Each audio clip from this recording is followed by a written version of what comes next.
Hello folks, Richard Reyes, the Financial QB and Investor Coach, and welcome to another episode of Financial QB TV. Now, there's an old saying that says that you can't argue with results. Well, I'm here to tell you that of course you can. It's not uncommon for wise decisions to result in failure and poor decisions to result in success. Why? Because there's such a thing called randomness. The concept of random outcomes is difficult for the human brain to really understand, especially how it pertains to one's own performance. Because, who wants to believe that their success in life was largely due to luck or good luck as opposed to superior intelligence and hard work? That said, the concept isn't too terribly foreign. The last time you failed at something, let's see, did you say, well, I failed because things didn't go my way at this time? Or did you say, I failed because I was a lazy bum and I didn't get enough done? Let's be honest. Now, let's learn about randomness by a simple game called Russian roulette. Say you are invited to a game of Russian roulette where the prize at the end of the game is $10 million. The revolver, as you know, has 6 chambers. So you have 5 of 6 chances of actually winning the $10 million, and you have 1 in 6 chances of actually dying.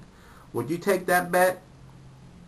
Well, let's say you did take that bet, and true to odds, your luck was on your side, and you win $10 million.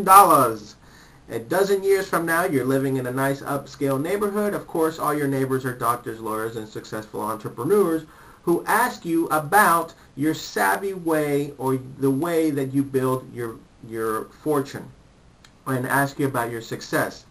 So they're all sitting around and expecting to hear how smart you are and what savvy investment strategy you have. Instead, you tell them that you won your $10 million playing Russian roulette. Well, if your neighbor is a rational human being, he would think that you're obviously absolutely crazy, and yet your wealth building strategy just isn't quite sane. And he'll probably be mumbling under his breath that you are a psychotic fool. So clearly, as we've seen, playing Russian roulette is not a wise course of action no matter what the result is. You'll most likely end up rich, but there's a pretty decent chance that you'll end up dead. Which leads us to an important point.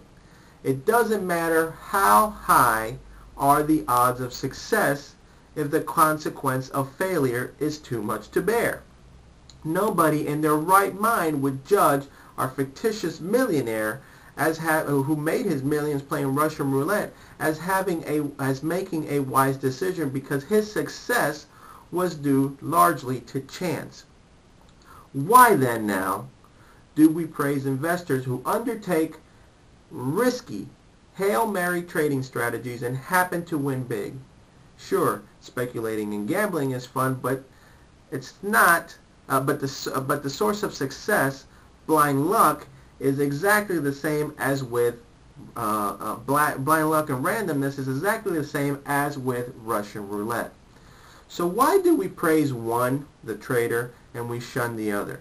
Why is the trader held to be to be courageous, while the Russian roulette player is simply considered an idiot? Thing is here that the trader is likely feels, or the trader likely had no idea how steep were the odds stacked against him. The trader probably thought that he had some sort of advantage, a la some weird mathematical